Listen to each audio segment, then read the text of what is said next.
Hello. Hello. Hey, hi everybody. Welcome, Poppy Joy. How are you today? You've had an interesting wee while to talk about with us today since the last time we saw Yes, you. yes, I have Okay. discovered much and been liberated of much. So thank We'll you. get into that. Thank you. I'm also enjoying the new moon energy, just sort of coming out of a bit of a dark cave. If any of you felt like that you were sort of in that dark moon, and it felt like a lot was stirring under there, and now it's emerging. Um, I would say to some of the men listening, welcome to menstruation, because that's what it's like when you go into a nice sort of reflective time where maybe some emotions are bubbling up, and then you sort of get to face some things, and then emerge back out at the end of a period of time. So that's it's pretty much like menstruation.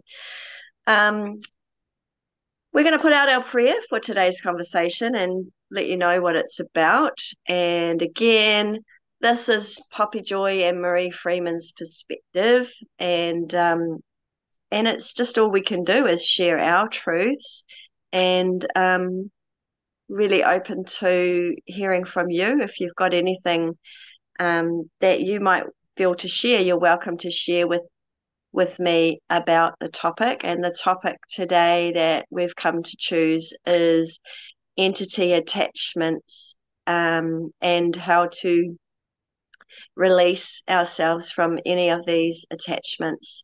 What are they? How does it happen? And how can we liberate ourselves? So, just a little topic, but we'll just put out a prayer that today only the highest and best truth from my experience, from Poppy's experience, and from our souls that will come through today. So, uh, I welcome the flow again. Stick with us. Grab a coffee or a drink and settle in, and see if this resonates. Take what resonates and let go the rest.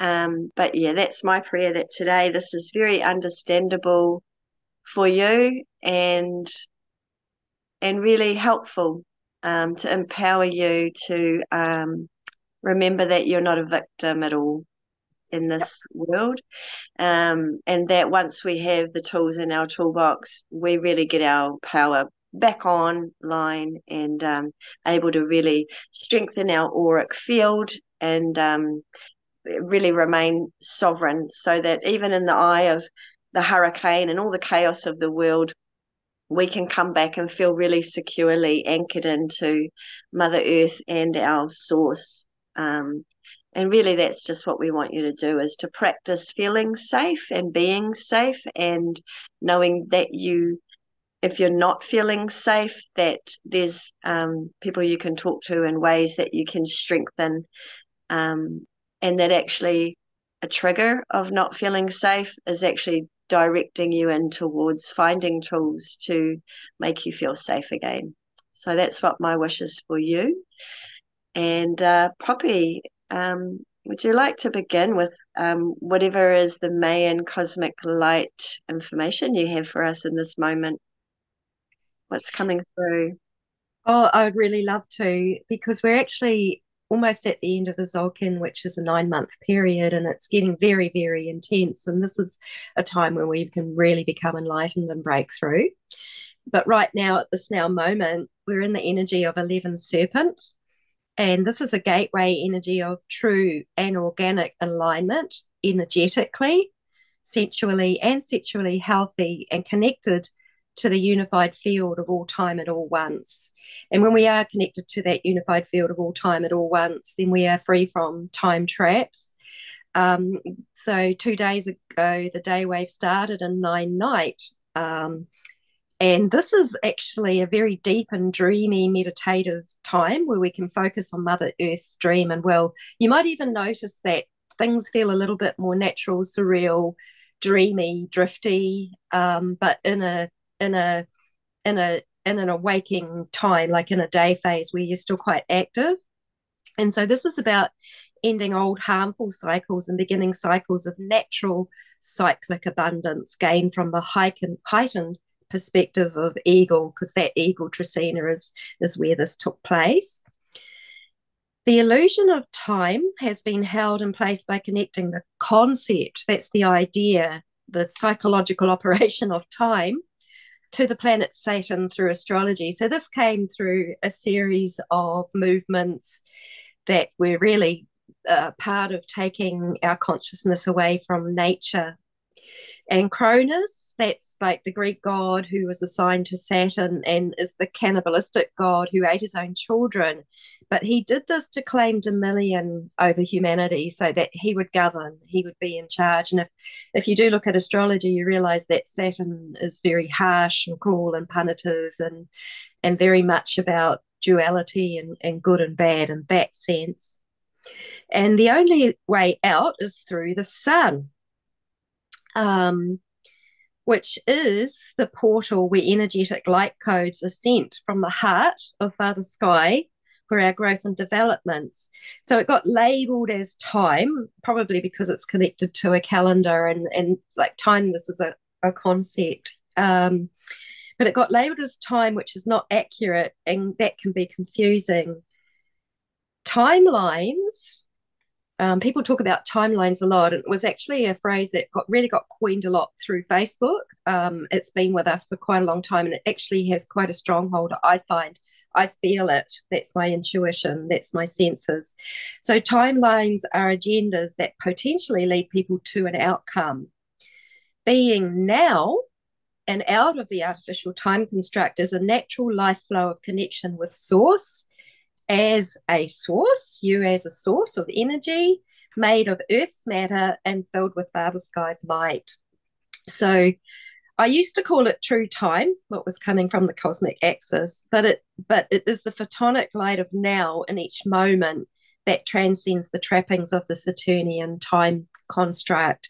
So it's almost like stepping outside of time, being away from time, which you can do in nature because there aren't schedules and plans and all of that. We're not constantly attached to things that are going to make us work harder, prove ourselves more, and compete even more, which is the energy of the constructs of the Gregorian and Roman calendars. Okay, so this places us outside of time to exist in a unified field that is of the mother, the father, and you, their beloved child, made through them, of them, and with you as one. Nature is taking over what was hers all along. All that has been usurped in this time constraining mind trap, and we are with the stay wave by being with nature. We become more and more with her, like coming home to where we always belonged. All who usurped her, degraded her, polluted her, are in a forced state of retreat now. This is actually what I'm feeling in the whole field. And enough of us have detached from the false contract and connected with nature again. So this is what's really making it happen. And then about the 20th or 21st of August, that's when this whole cycle completes in the energy of 13 Sun. And through the Sun, we become one. The Sun takes the Christ energy. So 13 Sun, the day of the Zolkin, on the final day of a day wave. So quicken light frequencies from the sun, enlighten our minds with absolute love and truth as we consciously connect. So let's celebrate our growth, our courage to endure the challenges that come in uprising light frequencies, so incredibly enhanced by the solar maximum. This brilliant and intelligent universe exists always as our consciousness is drawn to the light of awareness.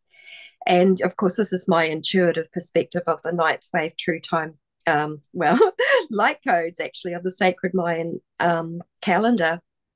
And it's in connection with Mother Earth and Father Sky.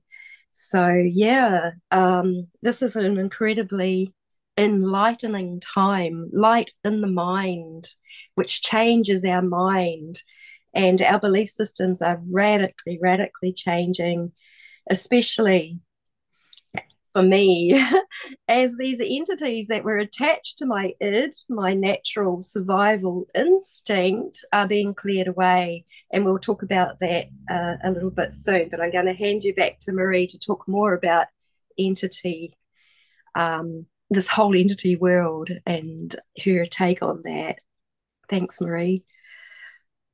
Well, Poppy, I love hearing your intuitive um, expression, and I just want to, for anybody that isn't on your channel already, but to because that's a lot, and I get really excited trying to take it all in. But you've also got that written on your Facebook at the moment, and you've got your video, haven't you? So where Yeah. can people find that if they want to slow it down and kind of really absorb what you just really are sharing Okay, right so now? there's YouTube, and the handle is at Mayan Missions, MAYANMISSIONS. There's Substack, and that's at Mayan Missions. And then there is also Facebook as well. Yeah, Yeah, yeah. cool. Under Because I Poppy think Joy. beautiful. Hearing what you have to say, I just inhale it. But for some people with the different styles of absorption, like to read it or listen to it and pause and reflect. So it's just great to have knowing they can go back and listen to that more in depth in your videos.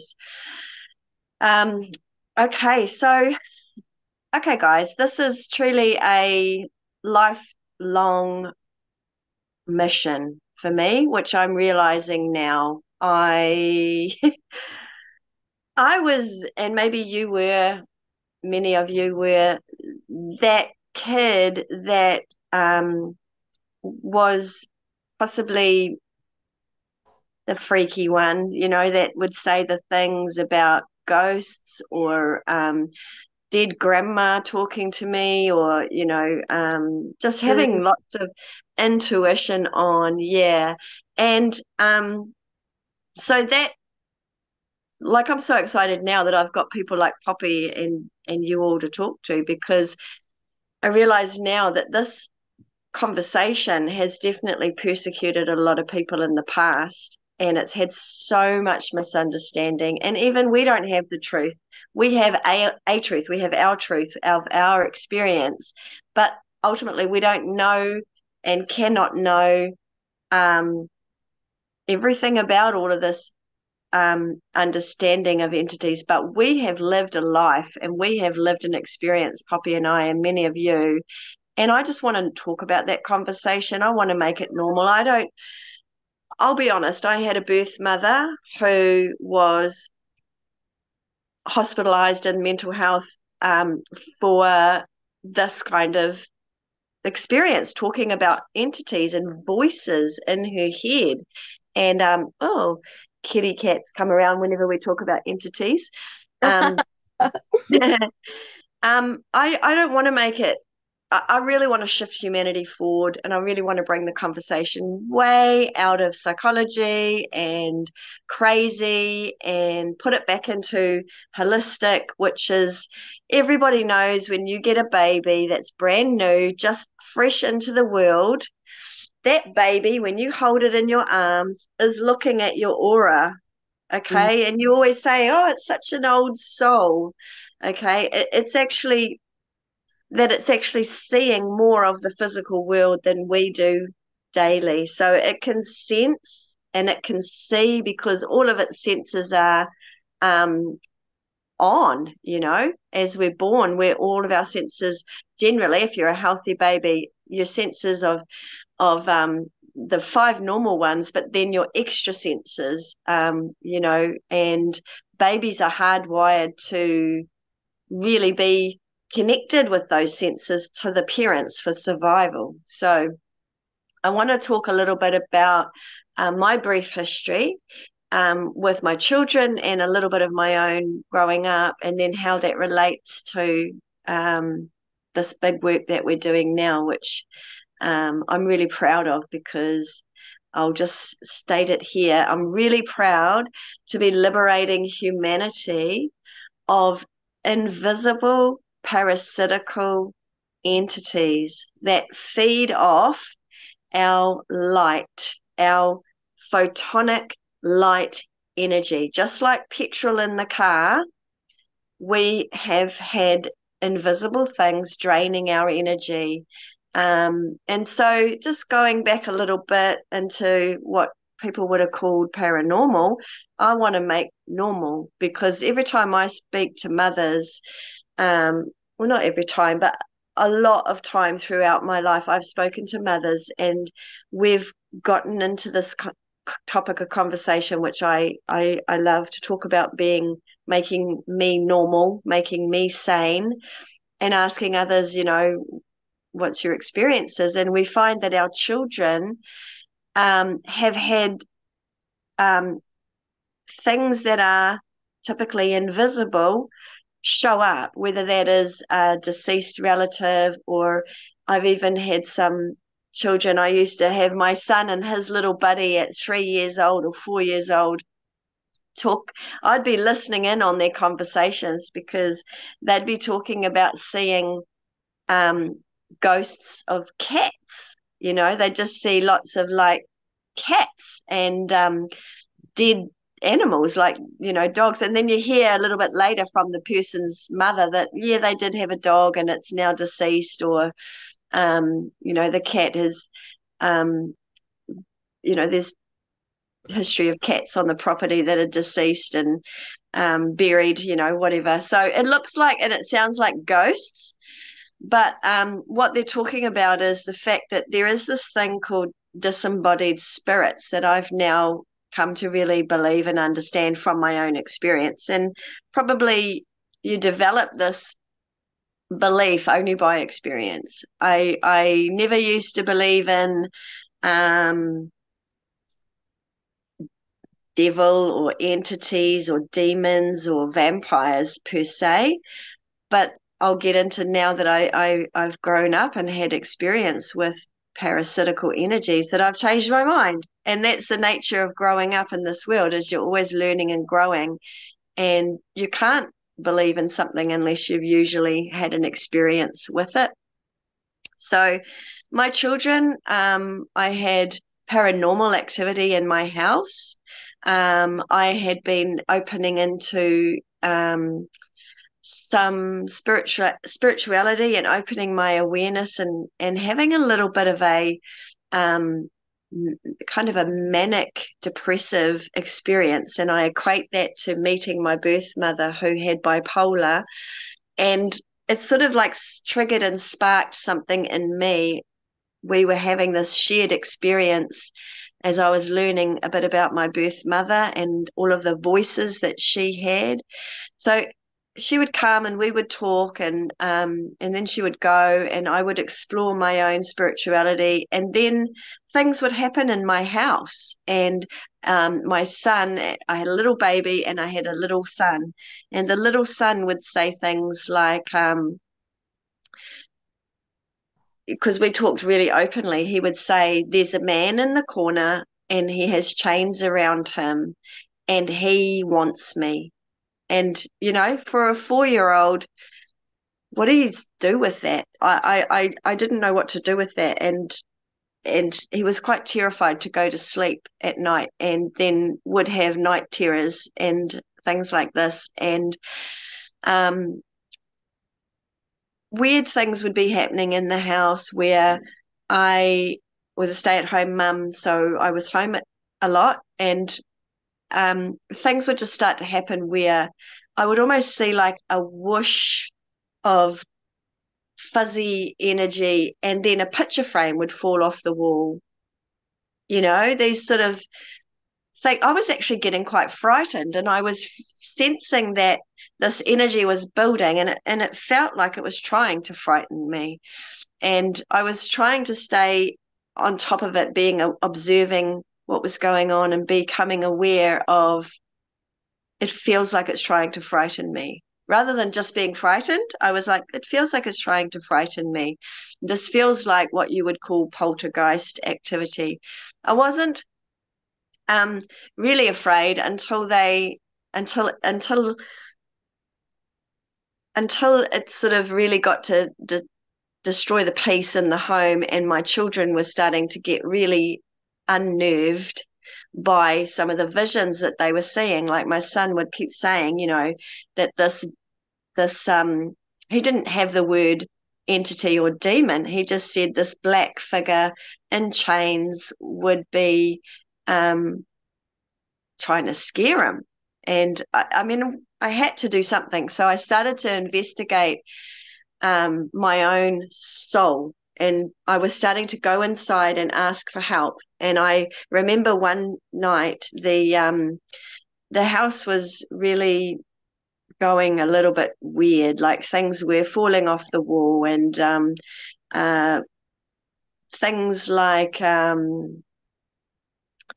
just lights going on and off. It sounds just like your typical paranormal movie, but this was happening, and I just had enough. I thought I don't know where this has come from. I don't know what to do, but all I can do is follow my guidance, which was to go inside, and I put out a prayer. And I wasn't a religious person. I'm not a religious person, but I was having these children were getting really interrupted. Like my husband said, he came in one night to soothe my daughter that was crying, and she was levitating off her cot, just about that far, but it blew his brain, and he was just like, "What?" And on the one hand, he got a fright, but on the other hand, he also got into bed, and he said, "It sounds really crazy, but I feel like when I went into the room, I saw my mother holding the baby and put her back down. And that's why it looked like she was levitating and then she went back down." And so, on the one hand, we had paranormal activity going on in the house, but then we had my husband's deceased mother coming around. And it was almost as if the mother was like a protector in that unseen space. And so she was actually trying to soothe the children. Okay, and it was all going, am I going crazy? Like, but then the husband saw it and he's not into this stuff. So something's going on. And so, yeah, I put out the prayer that night when things were whooshing around and things were falling off and lights were going on and everything. And I said, "Oh my God, if you are real, please help me. Please calm my children. Please keep my house safe. Please, please, please, please come and just help my children and get rid of all this craziness," and however else that prayer went out. And if you do that for me, I will really believe in you, Jesus. And I swear that was the prayer, because I was like, I was tired. I hadn't had much sleep. I was still breastfeeding. Crazy, crazy shit was happening. And it went calm. Like in that split second, it was like so quiet and so still, and I literally went, "Thank you." And that was my reconnection, if you like, with this energy of source, that I'd asked for help. I said I would believe in you if you help me, and the whole place went still, and it remained still after that. And my children slept and I slept, and there was no more paranormal activity. And that was about 30 years ago. Um, yeah, there's so much more I could share, but I don't need to there. I might fast forward to COVID. And so COVID lockdown, Poppy and I have shared a little bit on some of our videos. COVID lockdown for a lot of people had quiet for the first time in a long time in people's daily or home life anyway, for those that were at home. And that quiet meant that a lot of the senses were awakening back up again, the natural senses, and the ones that get overloaded when you go to work and you're busy and not really paying attention to your gut instinct and your extrasensory perceptions, were still starting to come back to a lot of people. And this is what I've heard talking to people, is that they got really forced inside They had to spend a lot of time with themselves, and some of that was emotionally distraught times and facing a lot of addictions and a lot of trauma, but then coming through that as well, um, and also hearing a lot of interesting stories about the one I'm going to tell you, about unseen forces, So this nice quiet time that I'd had a lot of my life, with no sort of paranormal activity, had sort of come back to having some paranormal activity during COVID. And I had the experience where in my dream time, some really big minotaurs were coming up, and in my dream time, terrifying me. So minotaurs are like from your um, legends, the Greek and Roman days, of half horse, half man, or half goat, half man. There's sort of all that sort of interesting, Yeah, yeah, yeah, yeah, technology. yeah. Basically, just unusual mythology, I thought. And it was coming around in my dream time, and it was terrorizing me. And it really did have me in my dream time feeling that anxiety of being chased and hunted and terrorized by these things. And I was at that time also getting online. I've shared this before, but um, trying to connect with other people that are on a similar journey with me. And I did. I found some people that were opening into some parts of themselves in their purpose work similarly to me, but they were also talking about these nightmares and also these minotaurs. And I was like, wait, I'm having that, but you're telling me you're having that and you're having that from all around the world. These different people were having these same nightmares of the same uh, mythological creature, and they were really getting terrorized. And also these other sort of demon-like, like your typical horned, big, beastie demon kind of energies were coming in as well. And so we just all discussed it a little bit and realized that we're at different stages of it. Some of us have just had these things happen and are really freaked out, and others have been having it for a little while and they've managed to find a way to stop it. And this is what they did, is they realized that when you laugh, so if you're feeling really afraid and something in you just can laugh at whatever it is. If you laugh at a bully, it takes the power away, like out in life, they don't like it. But if they're trying to intimidate you and you laugh, that you've won because they don't have the power over you that they wanted to have. So the same was happening in the dream time. And I started laughing at these entities, firstly making myself laugh, but then literally realizing that every time I laughed, it got smaller and smaller and smaller. And I was actually having a conversation going, okay, you really scared me then, but what's happening? And I was actually in my dream time dialoguing with these things, and they're saying, well, you're taking the fear out of us. You're literally like a balloon, you're deflating us. And we can only be big and scary if you are scared of us. And so I really did think I was losing my mind at that point in time. I'm like, okay, I'm talking to an entity, but I'm also getting insight about this thing called entities. And as I dialogued more and more, I realized that they were just um, what looked to be like a hologram, and it was getting smaller and smaller and smaller as I was getting not afraid, as I was getting stronger and stronger and stronger and calmer, just really calm and really matter of fact in my conversation, just like I'm having the conversation with you today. And so the information I got from this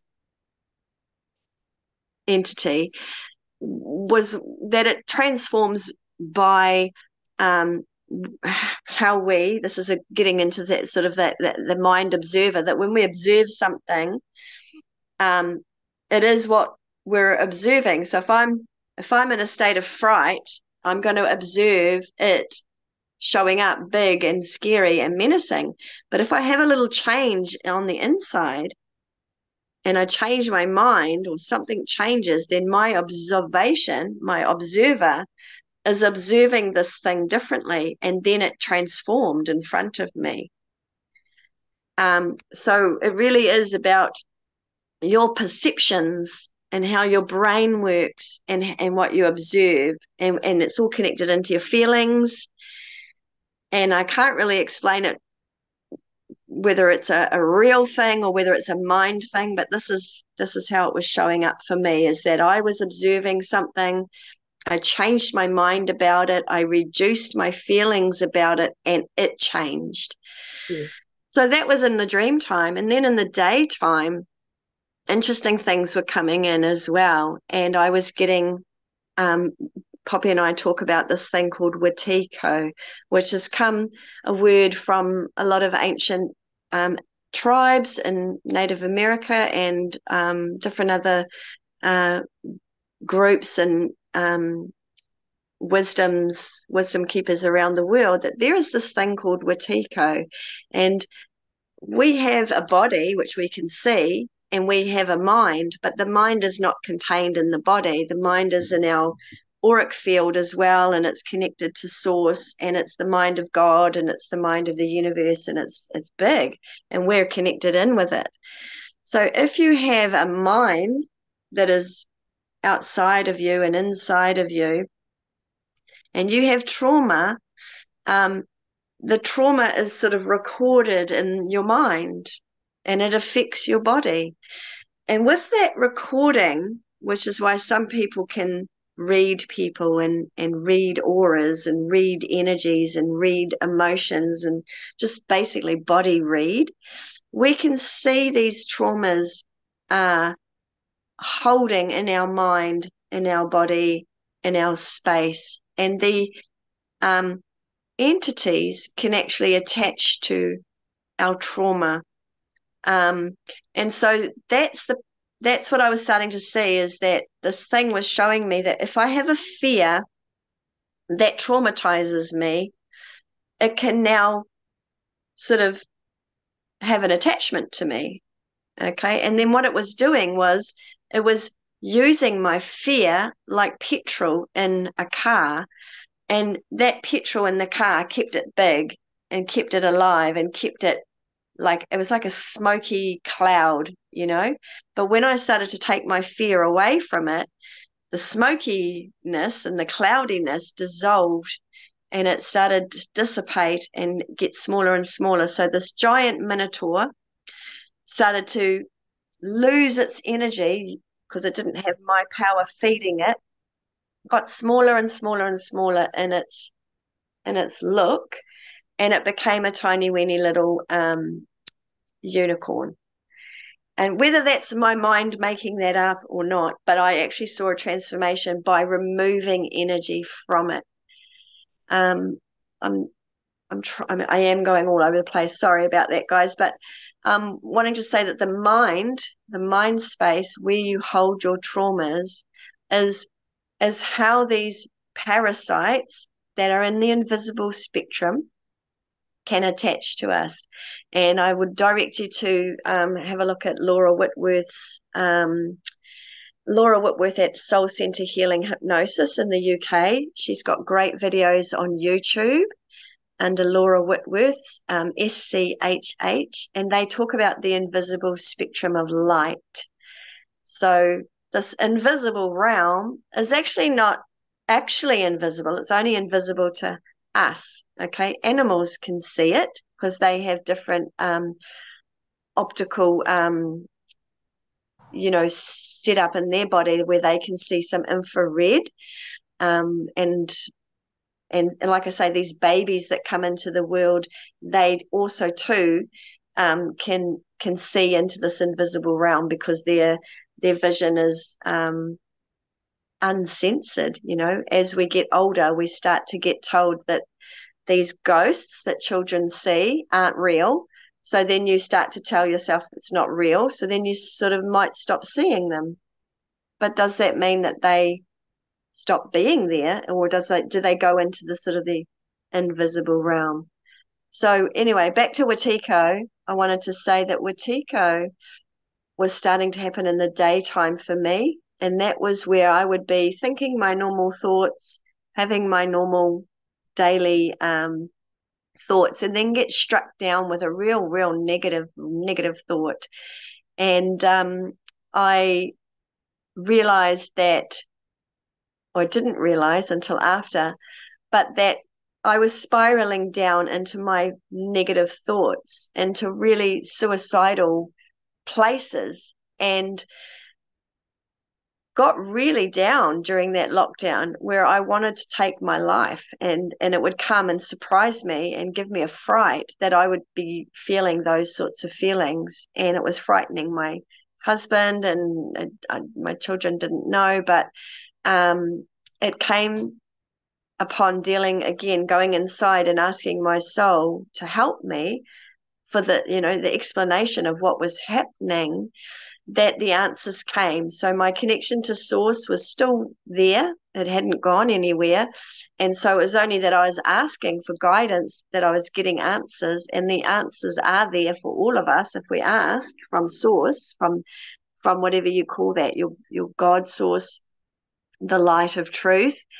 And what was starting to come through was that this is a attachment, an entity, a Watiko, that had gotten into my mind space, attached to some of my lower traumas, and were just kind of reinforcing the thoughts. So my thoughts of ancient, like what I'd had in my life of suicidal tendencies, were now amping up, and they were becoming quite sort of overbearing thoughts and emotions, to the point where you know, I was going to think about taking my life.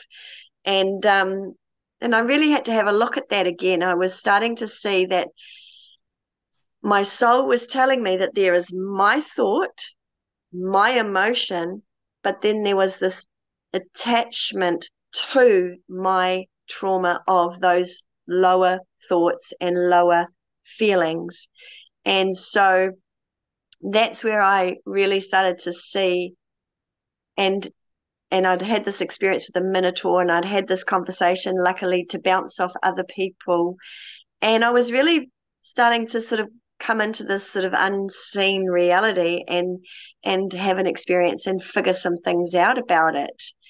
And it made me question all my thoughts in my life, thinking, well, if this is happening now, that this attachment is attached to my lowest thoughts and beliefs and feelings, has that always been happening in my life? And I just always assumed that they're my thoughts and my feelings and my beliefs. And when I go down in my diet, and I'm, running low on energy, and my immunity's down, and I get down into these down places, and, I have recurring depression, and I did have, and I had recurring suicidal ideologies. So then I was really exploring and becoming really curious to see if I could talk to these things, because I was like, well, they'll know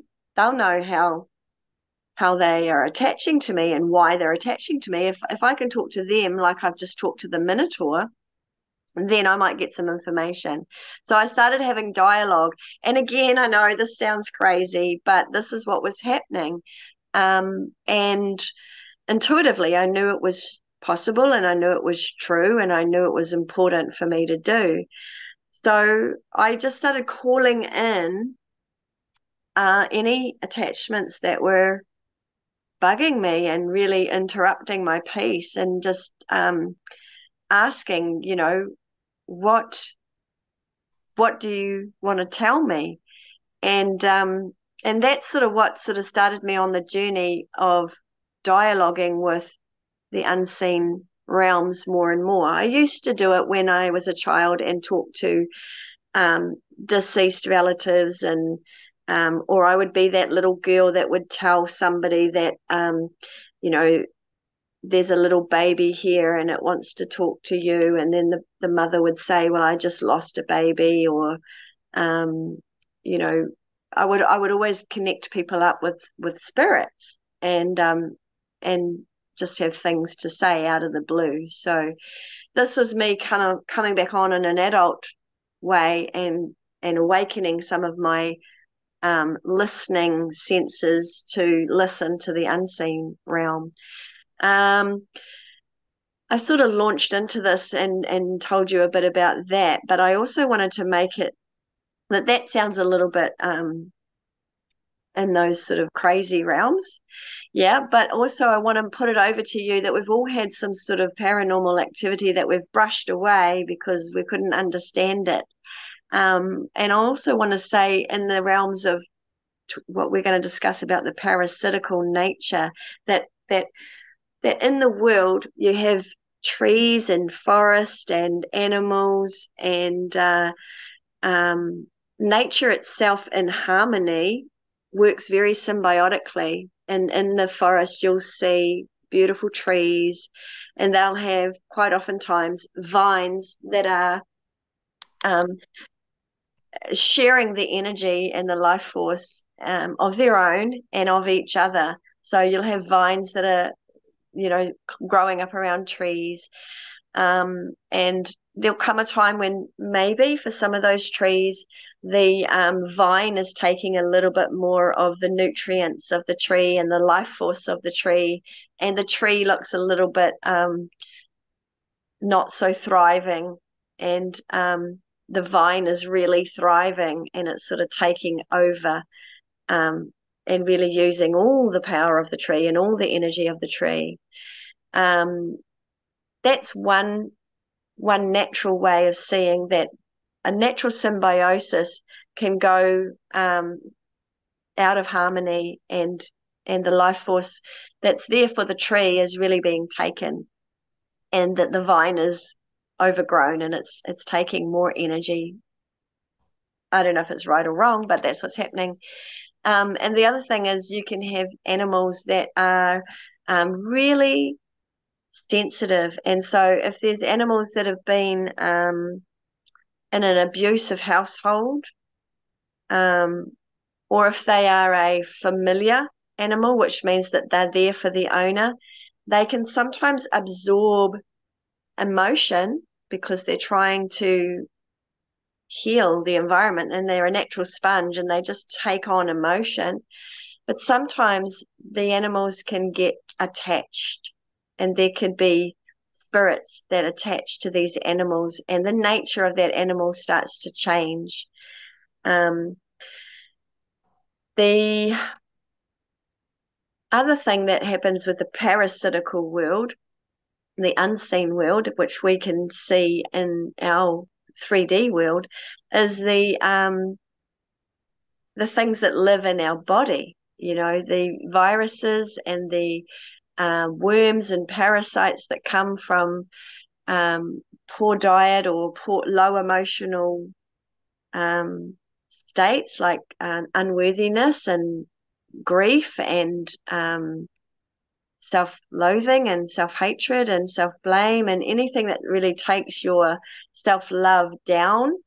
When you start to to to think of yourself and feel about yourself in a low way, then the decay starts to take place in the body, and the body is then feasted upon. Just like if you left out fruit, the ants would come along because there's a source of food, and they would eat up all the fruit. Everything is kind of feasting off of something else in nature. Even in the circle of life, you've got animals that will feed off another species for food to live. So in the unseen world and in the micro world, we need microscopes to see down into that parasitical world, but there's a whole universe going on. I know Poppy can speak a little bit about that as well from experience that all of us have these parasites, all of us have worms. It's a really big deal in this diet that we have, this modern diet that is feeding extra sugars and extra fats and all sorts of toxins, that we're creating these rubbish dumps inside us. And then to add on to it our emotional state and any watiko that's attached to our mental state and our emotional state, making us feel even lower down in our frequency or our vibration, that now this kind of body is can be overrun with parasites. And there's lots of protocols out there that you might know of, and you might do a few of them yourself. But what we're going to get into is the protocols to help with the invisible realm that we call entities, demons, vampires.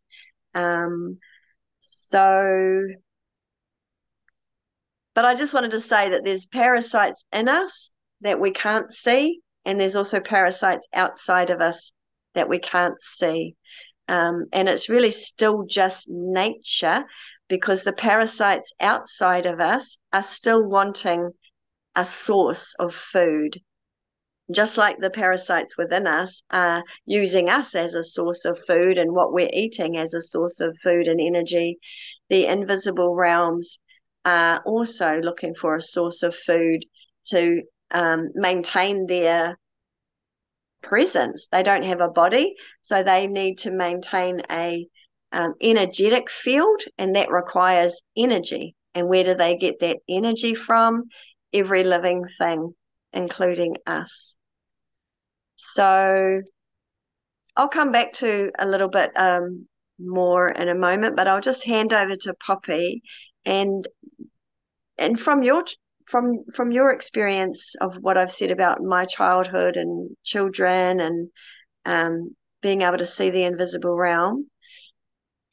Before we get into what we've been doing recently, is there anything you want to add into with your wisdom of the unseen parasitical realm? Yes, because as you were talking, of course, you reminded me of my childhood. Um, and I always saw things. So these glasses, these are called Erlen filters, and they have a special prescription color that actually filters out light so that I can get around without seeing all the swirls and distortions and things that are actually there. So because I was only 2 and younger when I received like the first big traumas in my life, I think it stopped my, well, it did. I've been told that it did actually stop my vision and my hearing from fully developing. It's almost like I've still got sight and hearing that was a little bit more like how it would have been in the womb, a bit more closer to that. So when I close my eyes, I still see some of what I see with my eyes open. And I do feel that they called it scotopic sensitivity syndrome initially. Syndrome just that means they couldn't explain it. But I've always been aware of energy, always, and was a very, very, very terrified child because, especially at night times, my room was just filled with activity and it was absolutely scary. Even things like one of the entities that came, and this is even it can even come through Walt Disney programming. So this was Bugs Bunny would actually come and visit my room. He would come in on a cloud, kind of going across like that, eating a carrot. He'd go, "What's up, Doc?" And then it's like there's been so much programming to do with doctors and medicine and everything in me, and like all of the, and when you realize and you see these things, but I screamed, I would scream, I would bang on the door, and my parents would tell me not to be silly, that it was all my imagination and that none of this was real. And I used to see things always, all of the time, and I was constantly told, especially by my parents, this isn't true, this isn't real. And quite brutally, it was very brutal that, and so it came to the point where I doubted everything that I did see and did know, because it's like, for me, it was absolutely real. This, I was seeing these things at the same time. They didn't. So But I do feel that that my parents were handlers too, and they were actually trying to send me away from seeing this world, and so, and then when I went through incredible, terrible, depressive episodes when I was in my 30s, and my marriage, my ex-husband was doing all sorts of silly satanic sex magic behind my back, which I actually got to see because I was seeing into those worlds. And so when that was happening, I was being raped even by spirits. There was entities like zombies that would walk through the door, not through the doorway, through the door. And there was these ghoulish, depressing, um, like, yeah, they would have been disincarnated spirits, and they hovered around me. They hung around me. They get really drawn to our emotions and our moods, but also they cause our emotions and our moods. Because if we take the human being, from what I know, purely untraumatized, there's none of that. There's none of those things are calling forward for our attention. We don't need that, that emotional guidance system, which is showing us anger or depression, all of these things that are out. We would actually not be attracting these experiences, even because it's actually the trauma that I believe brings these things. They become thought forms.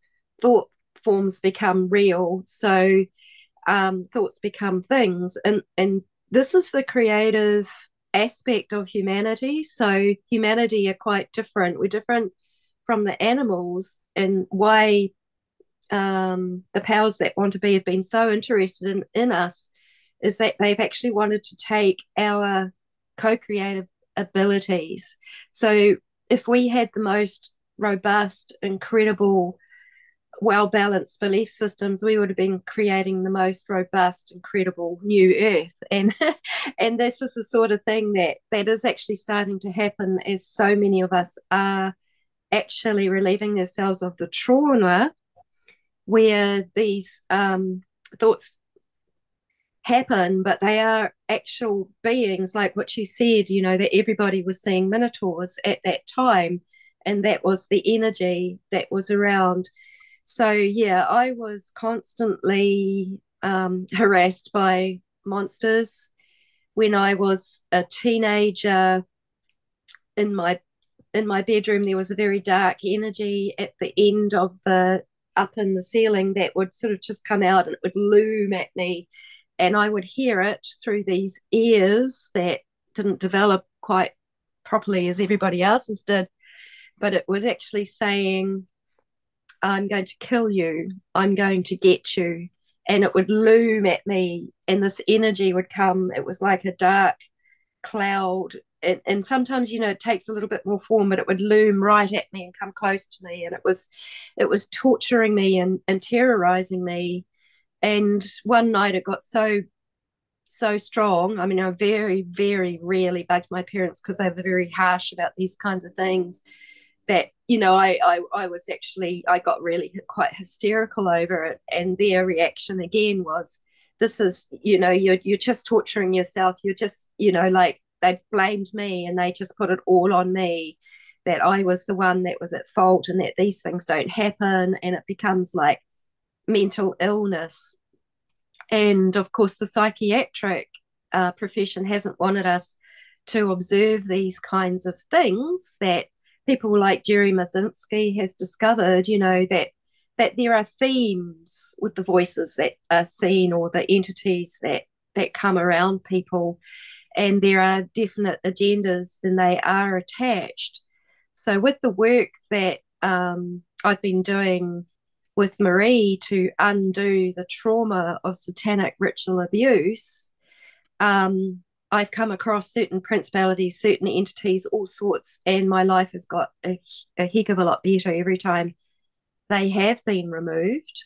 I'll give a really good example of the recent one when the time is right within this interview. But yes, most certainly, the unseen world is key. It has been key for me to find my way out of what's been left from satanic ritual abuse.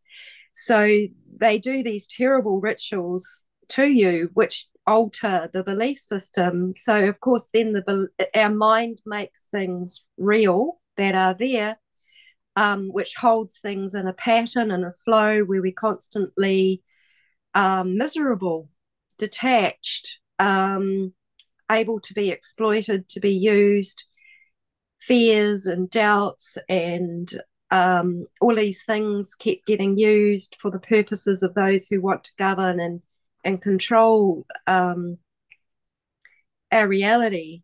So yeah, it's been incredibly vital for me to discover and see things. And I found that people will get triggered the most, and particularly medical people or mental health people, when I would start to talk about something I had seen or something that was in the invisible world that I knew, or when I would say, I believe I was being attacked at this time, it was almost like the entity that was within that person or the familiar thing would rise up and go quite ballistic, and almost there'd be another attack at at judging my sanity or my worth, or a condescending thing or a quick dismiss.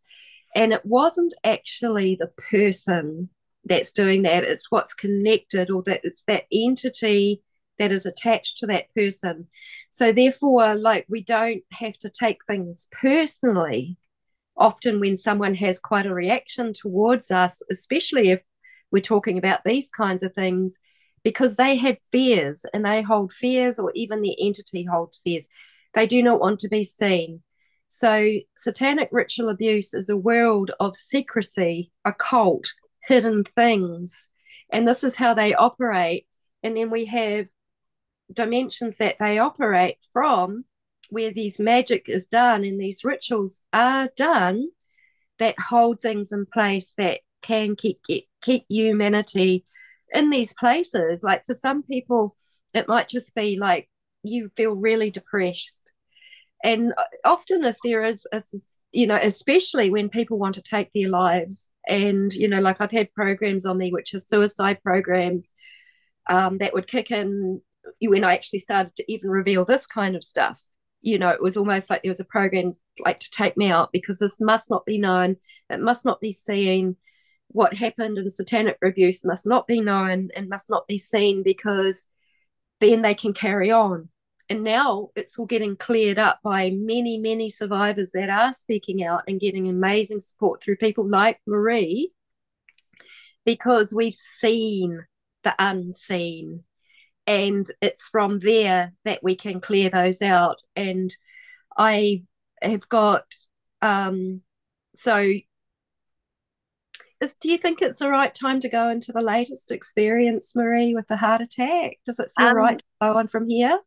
I think just in a little minute, because you've just Yeah. sparked a little bit more education. So Yes, please take it. it's such a big topic, everybody, and I know it is a little bit rambly, but it's just because we haven't practiced this. This is just off the cuff. And as we start speaking, we start recalling it. So Poppy's experience with satanic ritual abuse is really the purpose of my being here, so that we can discover the entities that are directed at people. Yes. So so as I was having conversations with myself, just having conversations with these entities, I was learning from them, learning that they weren't just random things, that they were actually things that were sent. And then that just boggled my mind.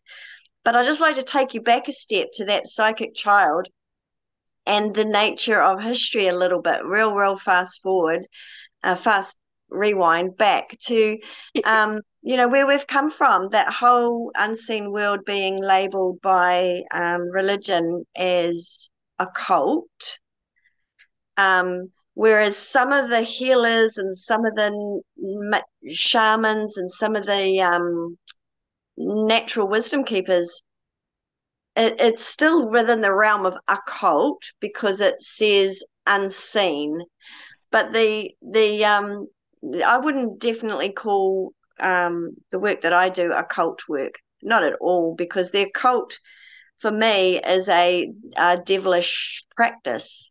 It is to use the natural forces of our abilities, our psychic abilities, our intuitive abilities. They're not even anything special. They're human abilities of extrasensory perception that's been used to keep us alive, to keep us away from floodwaters, fires, back in the tribal days, to keep us out of danger from animals, being preyed upon by living out in nature and savannas and places when people lived outside. And so that's where our extrasensory perceptions came from. They came from being a human in the world with nature. And then as history's sort of taken us indoors and into homes and into churches and into removing natural practices, they've really dulled down our senses, and just through living, we've dulled down our senses, so that if you do now experience your extrasensory perception, people think it's out of the ordinary, it's extraordinary, but it isn't. It's just that many children, many adults haven't really dulled down too much their normal human abilities. And that's what's really helping us, is having these normal abilities. I don't even like using the word psychic, but that's the term, that these special abilities that we tune into can help us by understanding, again, where history has taken the has taken this and used it negatively against us. So there would be the practices of the Freemasons and the darker witchcraft and the those that chose to use powers and connections to spirit world and invisible world against us, against people, okay, and keep things secretive and keep things locked into secret societies, and that has even been through the whole religious sector.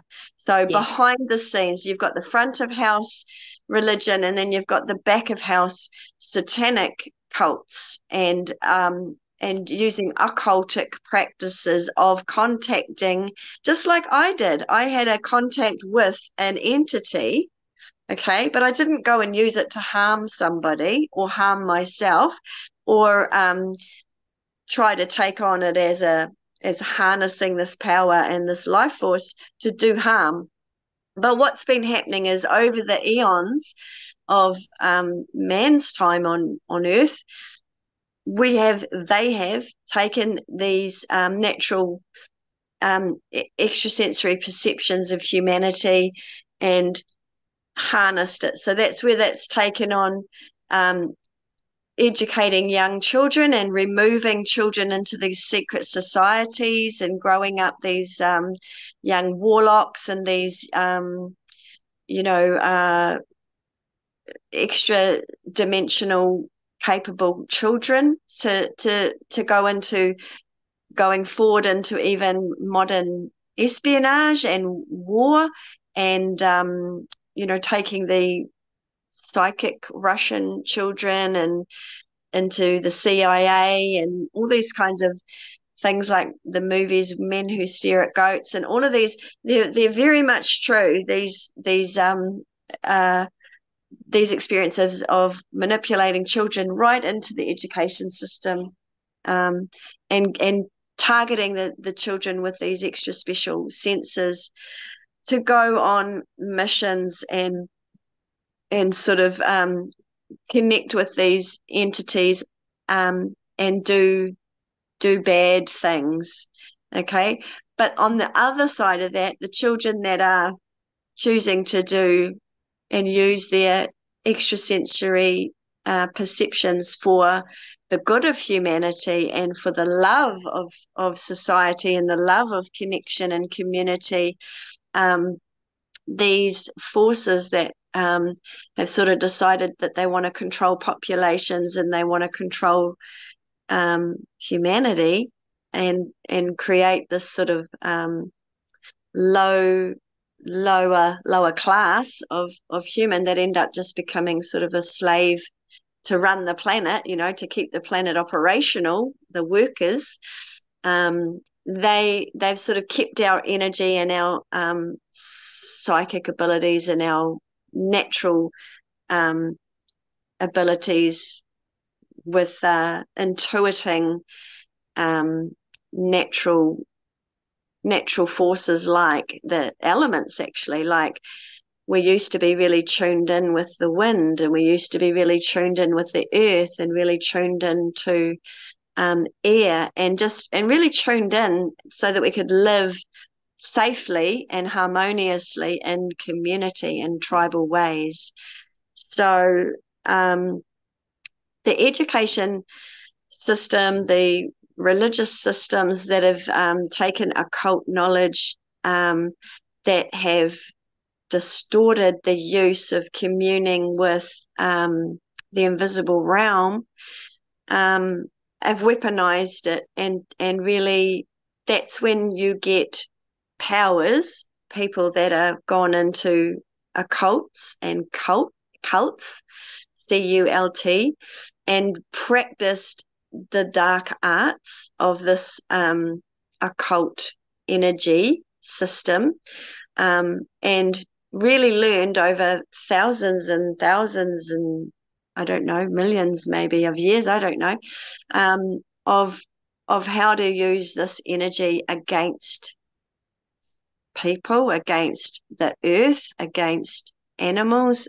It's horrific to think of how it's been used. But the beautiful Jessie Jabota, she is a survivor whistleblower of the secret societies of the Masonic and Great White Brotherhood secret societies that have been running the world. We're talking heavily in bed with the CIA, FBI, all of the secret services around the world, KGB, British intelligence, they've NASA. all, NASA, they've all got elements, of taking from the history of the past, that hidden knowledge, and bringing it into this control society where they are cleverly, systematically mind controlling you, and also sending these energies. So now, when my boy was talking about this demon in his bedroom that was in chains, we've now discovered that there is this class of entity called demon, and they are a massive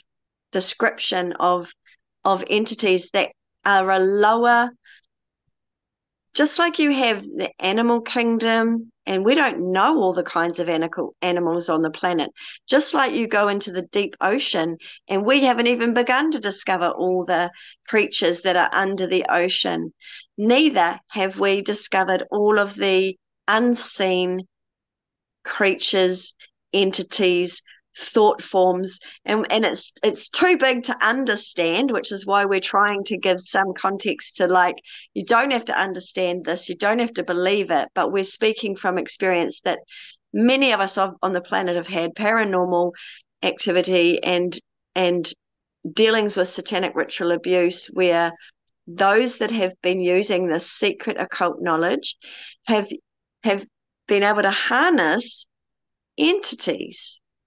Just like you'd have a dog on a leash, you're able to take some entity that is a invisible realm entity and put it to work and make it work for you, and send it to people, like children, like Poppy experienced. You just reminded me, Poppy, and this sounds outrageous, but I remember being raped by entities. And I'll tell you what was going on for me personally at that time. I was in a marriage that was really falling apart, and I was not experiencing the loving feeling in any intimacy. There was no intimacy there, and my body was actually craving intimacy in a loving nature. And I was, again, I thought it was all my own feelings of embarrassment and shame that I would be craving sexual, sexual sex and experience of a loving, sexual, intimate relationship that I wasn't getting from my first marriage, I'll say. And um, and because that was a wound, and I was harboring heartache about this marriage, this loveless marriage, and intimate, free marriage, um, I do believe I became a magnet, and I was attracting some entities that could come into my lower base chakras and violate me because I had sort of been a beacon. My pain and my trauma became a magnet that attracted something that actually feasted off of my pain and my trauma. And I remember experiencing the rape as well. And Yeah. just being complete, and then hearing it from another friend's mother that I just thought, people think she's crazy, so I'm not ever going to talk about it. And I've heard of it multiple times in the last 30 years that other people have discussed this paranormal activity. Another one that people talk about is the paralysis. Yes. Oh my gosh. And I mean, we're not here to explain how these things happen. We're just saying they do happen, and they're more common than you know. That even my son, my 15-year-old child upstairs, I'm pointing because I'm in a two-story house. He's not passed away. He's up the stairs, but he even would discuss with me that he would have this night paralysis. Yeah. And we would often talk about the fact that he could see out in the hallway these things called watches. So this is right up into right now. These children, even still are seeing these invisible entities quite visibly, or they're perceiving it. But I'll go straight to, I guess, some of the work that Poppy and I have been doing. So Jesse Zaboda gives us a lot of information about how the occult world, the Masonics, the deepest, darkest occult trainings are using entities, and above that, principalities that govern entities in a hierarchical entity structure, just like on Earth, where you've got that circle of life, where you've got, the lion and the wildebeest and the gazelle, and everything is sort of in a hierarchical framework that sort of feasts off each other to exist. So does this sort of invisible realm we're discovering, and Mm. these who would have ever believed it, but there's these principalities that are here on Earth, and Jesse shares a lot of their names. Some of the names you may have heard are Baal, Baphomet, Azrael, Leviathan.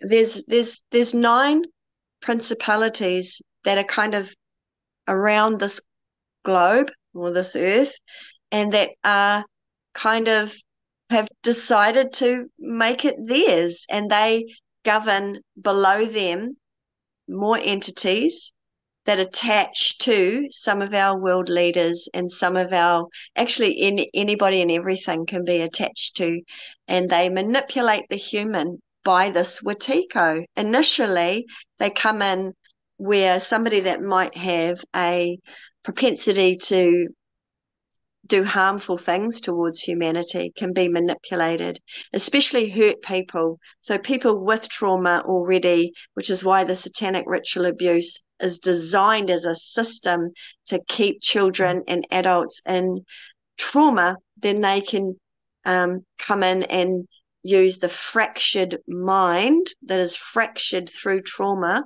as all these cracks in the aura and in the mind that they can attach an entity to. And then it's just a little bit like, we talked about those worms in the gut. When you have parasites in your human body, it actually affects your behavior. It affects your mood. It affects your, um, like people that are riddled with worms and riddled with parasites can be very angry people.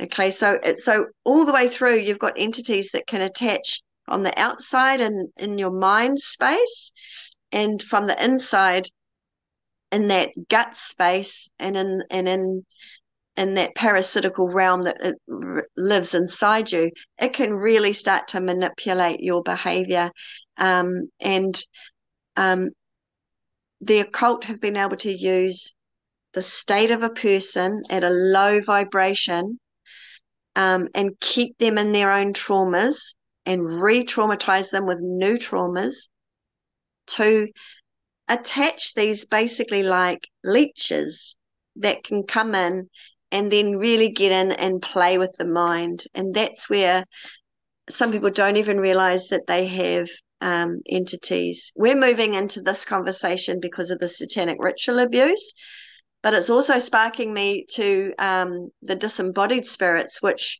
Laura Whitworth talks a lot about with things like alcoholism and drug addiction and grief. If you've got these sorts of traumas in your life, then your mind field is fractured because of your trauma, and you can easily get disembodied spirits that will attach to you and try to use your life force. And a classic case of that is in a bar, in a place where they serve alcohol.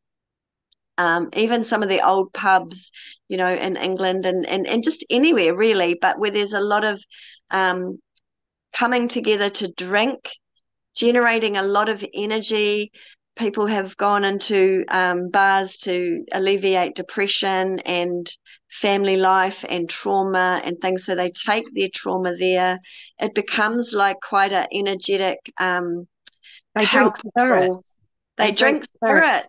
Yeah, the Al Ghul, which is labeled alcohol, Al Ghul, Alcohol.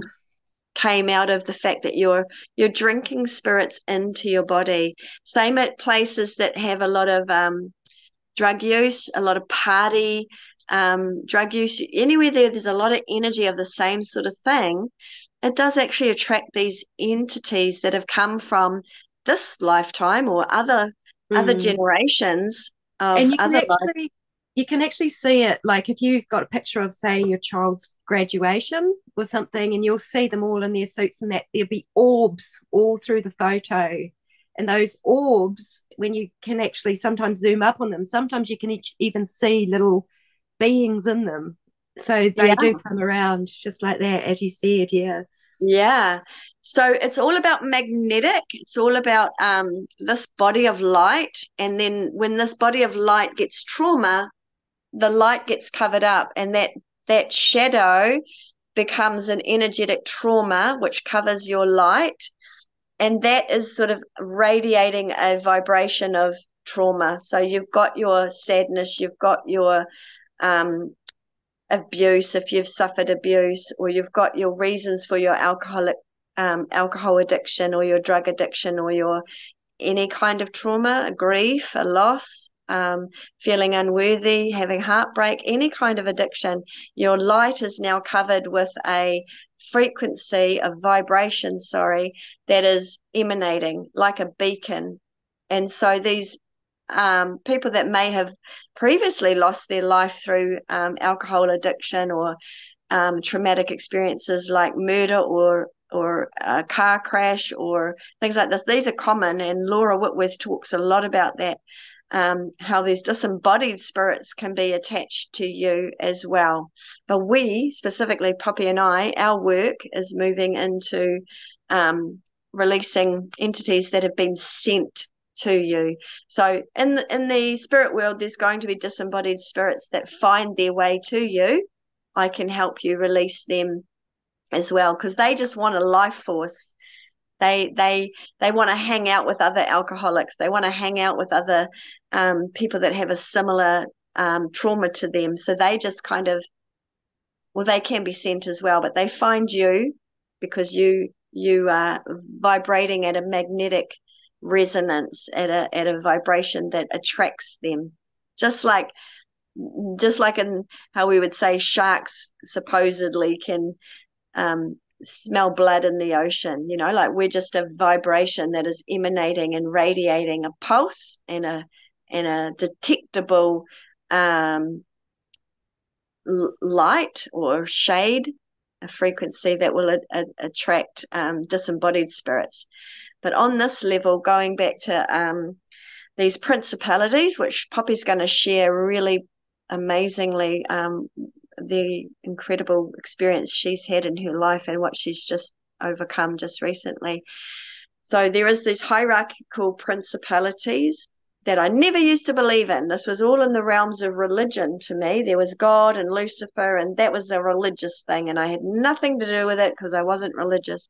But having had experiences of releasing demons and vampires from myself, I've had to revisit my belief system and update it really fucking quick because this shit is real and it's crazy and it's unbelievable. But the reality was that we're quite powerful. We are a huge light.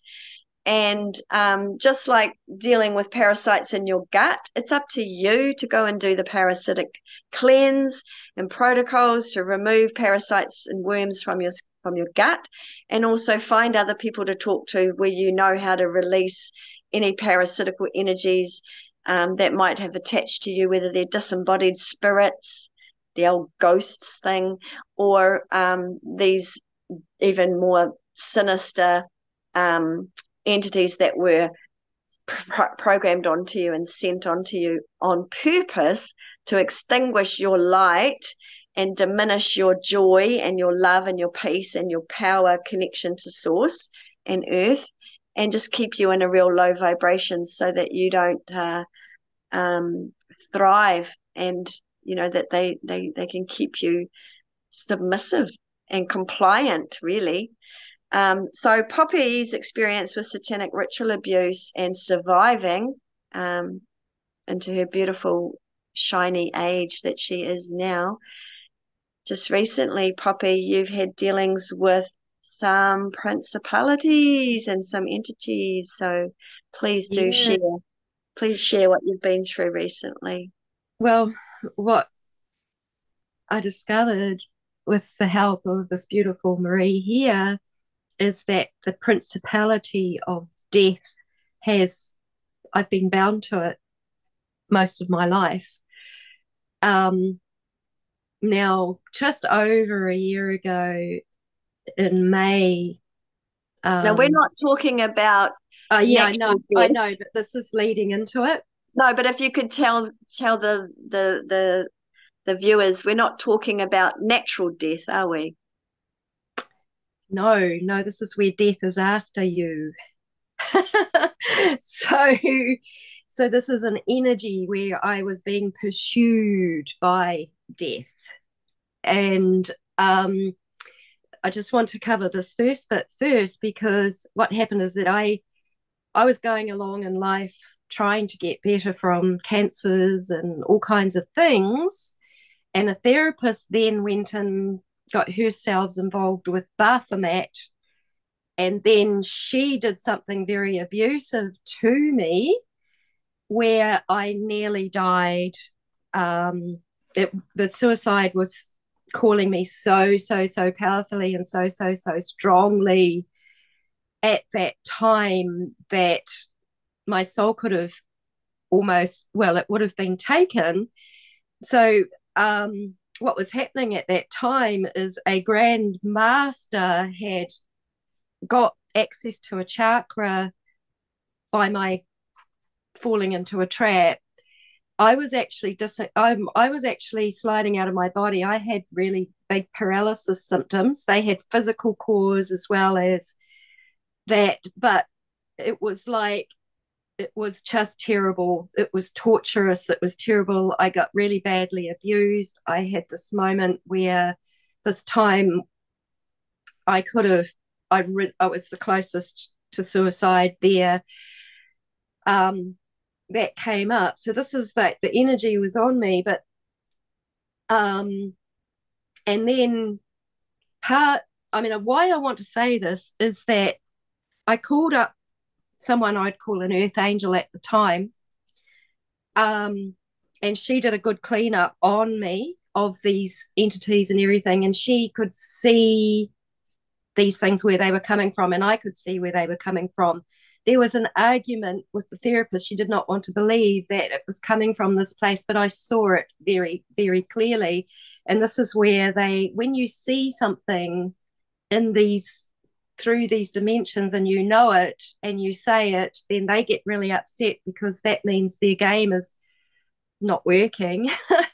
So I was actually framed and end up in mental health, framed with conditions that weren't even mine, and that all happened. And then um, I was I came back. I found myself in a safe place, and I actually contacted Marie because I could not see how I was going to carry on living. So it was actually like I just felt that I couldn't live through everything that was going. And that was when she said that she could help me. And that was just about 9 months ago. And since that time, she has been working so, so closely with me. There's been all kinds of entities that have gone out of me. But what we discovered was that this one was with me. So just about 2 weeks ago, um, I let my guard down for one night. I felt attacked. Marie had a sense that something was going to happen, and she said to me, "Are you okay, Poppy?" And I was like, "Yeah, I'm okay. I'm having trouble with my blood pressure, though." And I went away, and I was trying to get it all sorted, and just lying with the earth and trying to be close with nature, just breathing and trying to get it all sorted. And I really, really felt that I was being attacked. And I went and I came to Marie. I said, "Marie, I'm being attacked." And um, it was amazing because we worked through fears, because the fears were about I had to call an ambulance, and the fears were about going to hospital. I have had near death in hospitals, all sorts. But so I went through all of that, and then I actually started to have a heart attack, and I ended up calling the ambulance and being taken to hospital, where I actually got to face a lot of the MK Ultra trauma in a better way. But that in itself, okay, so that's the heart attack. That's relating. That's where death was creeping up, trying to creep up again. Now, before I went to have an angiogram so they could see what was going on with my heart, a woman had a fall and she broke her hip, and she was screaming and screaming and screaming on the floor. And this is all before I had my angiogram. I was quite thrown out. The surgeon sort of said the complications and things that could happen, that some of that went into my psyche. I got damaged. I got a big hematoma. I've still got all the bruising coming out, and that was all massively uncomfortable. I came back home. Fortunately, my landlady is a nurse, and she was just keeping an eye. She just had feelings about this arm, and she kept an eye on it. And then a big red track started to go up my arm, which would have turned into septicemia, which again was death. It was another opportunity where death was like, but it got intercepted, and it was just like I was starting to feel this hellish feeling around me, and I'm like, because I'm asking what the heck's going on. Even though I thought, right, I've got through the heart attack, I've got through everything, a part of me still didn't feel quite right. And I just kept this in my awareness, I suppose. And then the I felt like this hellish state for a couple of days, and I ended up talking to Marie, and she said, I think we really need to look at death as a principality. And at the very instant that she said that, I was instantly remembering the memory where, as a very small, like I looked about the size of a toddler, I was bound with a rope to a dead body that was in a coffin, a man. Um, I could feel the And a cold. ritual. It was a ritual. I felt the cold of that body, like I knew what that, and the smell, and there was no way that I could get. And I'm pretty sure they lowered down the lid of the comfort coffin. I was left there for I don't know how long, but it was long enough for my consciousness. And remember, a toddler doesn't even know what death is at that age, really, but in that way. But I was there for long enough in my consciousness and having all of this sight, and would have been seeing the entity, all of that. I was being absolutely programmed that I was bound to death, that I would die, that death would come for me, that I could not get away from it, and that it was always following me. And it was almost like a stench in my nostrils all my life.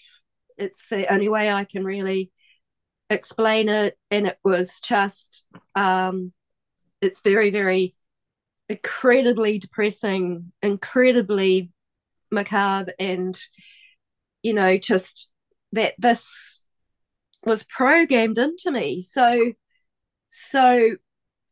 what actually happened is that my mind made it real that death is after me, but it happens at kind of the subconscious level. Like, I'm not going around thinking death is going to get me, death is going to get me out loud, but my subconscious feels it, knows it. And so, of course, that gets magnetized to me. So we needed to go through the process where I no longer consented to death having its way with me, always being around me, always haunting me.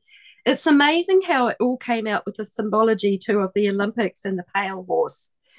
And that is actually supposed to be what was represented. So these are thoughts and massive belief that all came out that hold things in place. That dark horse that death rides is followed by Hades, hell. And here I was, like, for a couple of days while I'm really trying to work out what's going on. I could feel hell. It was just like all I can feel is hell.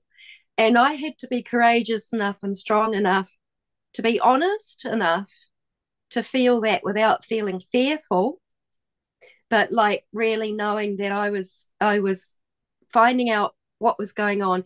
Now, these are all things that are So, unseen. Poppy, just right there, that was a broadcast, global broadcast of that Yeah, ceremony. And so that is a way that these programs go out across to trigger people uh trigger people into these lower frequencies and lower programs that have been programmed into not just people with satanic ritual abuse, but all of humanity that have been slowly programmed over time to yes, um to drop down into some whatever subconscious programming's come through all of us. Like, we don't even know what we're programmed with, but it's definitely not a pretty show, and it was a broadcast, and this happens time and time again. yeah, yeah, and it And in triggers. your case, you overcome the triggering to heal it. So carry on. Yeah, yeah, yeah. The triggering. Yeah, because like these things, when they do this kind of programming in the CIA, they know that you can do all of these things. They are masters of demonology and the dark arts. The books were written. Demonology was written one year, and the King James version of the Bible was written the next year, and all of this knowledge becomes, it gets infused through religions and through strongholds of the mind, which, I'm actually saying that the Gregorian calendars are those strongholds because they are what removes us from nature, which removes us from our intuition, which removes us from our senses, which removes us from seeing all these things. And then when we go back and we're trying to operate in this world, and I'm saying to mental health practitioners and people, well, this is what's going on. And they would say, well, that's mental illness, it's paranoia, that's you're crazy and you should be shut up Delusional. and drugged. And the very act of drugging someone is dissociating them again from their nature. So they know about dissociation and they say, you have a problem, you're dissociated, you're not in your body. But then their answer is to even take you even further out of your nature and out of your body. But then we have these amazing people like Jerry Mazinski, who has gone around and he's talked to people that have been told they have schizophrenia because they hear voices in their head. And these are the parts that will get developed. Some of those parts are ourselves, our traumatized parts of our being. Some of those parts were entities. Like for me, the 2-year-old ritual where the pregnant mother was killed and her dead spirit was put as a familiar entity in my body, it undermined me and sabotaged me and changed my thinking all my life. It became so familiar. Yet I was really little. I was a really little one. Like when oh my gosh, I just want to love that little girl back to life because it was really, really, really just so distressing. Sorry, Well done, Poppy. I got caught there. I just went to No, her. Sorry. you're amazing. You brought in a little topic. I'll just fill in for the Yes, for the please do. viewers. We've talked a little bit about it on other videos, but just exactly that. So satanic ritual abuse has had those that know how to manipulate entities and know about the spirit. So in a ritual, probably just to describe real quickly there, but what had happened was the mother that was sacrificed in front of her and the baby that was removed in a horrible ritual, as that screaming soul, that screaming mother that realized what was happening to her, happening to her baby, left that body and let her body die and left as a traumatized soul, the occult and knowledge of how to trap souls brought that in and directed it through spells and through it's very, very dark arts to direct that into this gorgeous 2-year-old child that was Yeah, Poppy. So this soul, this disembodied spirit, didn't even have a chance to go up to the light, nor did the baby, and were trapped and funneled back into um, be a traumatized soul living and trying to exist in a little new body, which was Poppy's body. So, yes, this sounds crazy. Yes, this is out of this world in belief, but this is what the occult and the dark witchery and the dark um, satanic practices have known and have used. And there's great ceremonies for allowing bodies to leave the body and enter back with source, and we have had ancient practices of celebrating how to assist souls to leave the body, but this is using um, even just natural um, ceremonies to invert and subvert and pervert and turn into this real occult use of these entities helping man to do these horrific things, which then attach entities to somebody else for yeah. for more macabre reasons. And there's So been just so many. And this is the thing is that in satanic ritual abuse, it's very, very, very hard for anybody to survive. And I think that a lot of the people are surviving because we are seeing into those into the unseen worlds. We have to see into the unseen worlds to see what's going on and be so absolutely honest with what it is. And it takes so much courage because people are going to argue with it because they don't see it and they don't know it. But it makes all the difference once the entities are dealt with and we're free from them. And it also just shows, how powerful we are in that. Okay, so I had this death is following me, I'm bound to death thing programmed into my being. But when that's gone, like the power of our co creation is that, wow, how much I love my child, how much I love this world, how much I love you, how much that changes everything to actually create the most beautiful and loving things that we're coming into. So leaving the trauma behind leaves the entities behind, and leaves And us free to be ourselves in our own natural id, the id being our natural, instinctual, intuitive way of being. Except, with it's not got an entity attached to it now that's actually hijacking our emotions and what we're going to do and how we're going to be. yeah, Poppy, that was an extraordinary experience. I know that that I could probably fill in a little bit because I was involved with Yes, please with do. Poppy's. So back to Jesse Jaboda, who actually was breaking down that transmission of that global um, Olympic broadcast, which had so many sort of occult symbols and spells in it. And if you didn't know it, you wouldn't know it.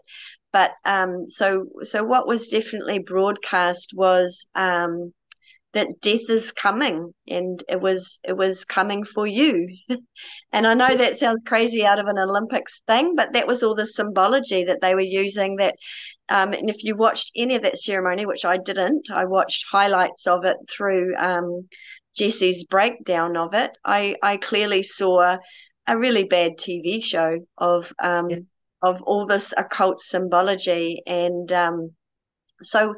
But what that has done is it's shown us that what Poppy was talking about, our power, is that there's so much that we haven't said today. I know it's a little bit overwhelming, but the idea that practices from ancient groups could possibly try to attach entities to other human beings to keep them down sounds like a bad movie, and it in fact is where a lot of our Hollywood movies have come from. They've come from this um, art imitating life, and so with a lot of the hidden occult demonology books entering into that time where the kings and the queens were having access to it, and popes and religious leaders were, dropping in some of these mind control instructions for the psyche Yeah. to to become subservient to leaders in a church, leaders in a secret society, leaders in an occult system. Basically, be not your power, be not your light, be not yourself, but be subservient. And polarity, Poppy and I spoke about polarity in one of our videos about how natural duality got really inverted and turned into a horrible, torturous game of no peace, where you were in polarity. You were never really in peace and harmony. You were always being dominated, or being the dominator of a situation, and all of that kind of what do you call that, competition in the world, and striving, and trying to get ahead of people and all that kind of thing. It's all led to this low vibration that we're not in harmony, we're not in community, we're not even in ourself, we're not in our power and in our light. And so, however you've come to find, if any of this resonated with anything in your past, about disembodied spirits or paranormal activity or mind control, or entities or satanic ritual abuse. It's all that we are all affected. We've all been attached to. We've all been fractured in our mind over programs that have lasted thousands of years through very, very clever principalities puppeting men and um, and making men puppet the common people and Mm-hmm. have that hierarchical um, control. And so now it's time, that was always prophesied, that humanity would break free and reclaim its power and recall its energy. So any of these fractures of the mind, many of us are coming in and finding people like myself and others that are helping us release traumas, emotional traumas, so that these cracks in the mind that show up like a crack can knit together in our aura and in our mind, and it kind of really brings us back into wholeness. Not that we were ever not whole, just that there was this illusion wrapped over us through programming, through mind control, through broadcasting, through TV, through governments, through kings and queens and communities, churches, societies, you know, all manner of programs, and then actual occult and cult practices that work through all of our churches that are destroying the mind and giving you this false idea of yourself and taking you far, far away from the true id, your true essence, your true power. And our job with Poppy's experience and my help supporting myself release myself from some entities that were draining energy away from my own body, and working with Poppy and other survivors, and even just last night a young man, um, we're discovering that everybody on earth has had attachments, and we've thought that it's become so familiar that it's our own mind, it's our own vulnerabilities, it's our own insecurities, it's our own bad habits, it's our own guilts and shames and perversions and whatever else. But actually it hasn't been. It's been manipulated, it's been um, over stimulated and overgrown, that our own natural human mind and traumas and pains and everything have been kept in a loop in the mind that will just keep re-traumatizing us, so that we never break free back into the light and the peace and the stillness and the connection to source and the peace on earth that resides in our body. So this job that we're doing, yeah, is about asking you to have the courage to firstly release your traumas that have come from childhood, so that you are strengthening the cracks of your mind, and then having the language given back to us that says, I do not consent to any entity attachment or AI attachment to this body, mind, and soul. And that is just such a short phrase, but it has been used in, exorcisms and all sorts of other ways of doing entity release. But we just want to normalize it, that it's part of your spiritual hygiene, that you have been drained by society, you've been drained by work, you've been drained by friends and family that siphon your energy, and then you have this Watiko that gets into your cracks in your mind and and reinforces your lowest thoughts about yourself and about life, that you're not good enough, that you're unloved. Then you've got those puppet masters above them that are absolutely with an agenda to keep humanity down in those lower thought forms and those lower feelings, and never coming into the power that's really coursing through you all the time. So a whole bunch of people around the world putting a whole lot of puzzle pieces together, really, for this story of what is an entity, how did it attach to us, why is it attached to us, and we're open to one-on-one conversations, and there's plenty of information out there, and we're all starting to wake up with these light codes coming from the sun.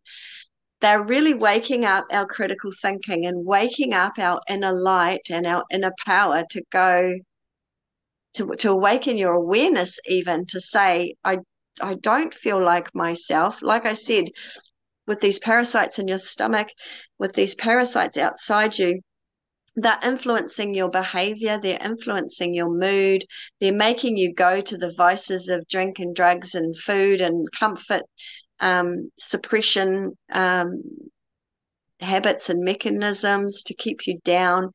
And if you feel that that isn't where you want to be, and it isn't really you, and you feel that there is this new conversation that you're ready to have, which is about possibly these entities, and definitely Wetiko, that is getting in, it's even been called the mind virus over the years. It's really it's time. It's time to be brave, have conversations. You're completely safe having these conversations, and they go all over the place like this. And even today, like I kind of apologize. This isn't the talk that I thought I was going to bring out, but it's because the subject is so big. It's so big, and we might have many other conversations about Mm, this as well, breaking them down into the satanic ritual abuse MK Ultra programs. And then over here, we might talk about the disembodied spirits and the Wetiko. Um, but yeah, you're very welcome to talk more about it. Poppy, you're right there. yeah, I am going to have to love and leave you, but I really want to encourage everybody to feel empowered that you will find ultimate freedom. And you will know you have to ask the question, what is the entity? You find the way, talk to either of us if you need to. Um, With the but this journey is, method. Yeah. yeah, because this is what's liberating ourselves. Yeah. Yeah. Thank you, Poppy. Okay. Thanks, everybody. Yeah, feel free to listen to this again, and just grab the bits that resonate and throw away the rest. Okay. Thanks, Poppy. Thanks very much for sharing. Thanks, Marie. Thank Bye, you. everyone.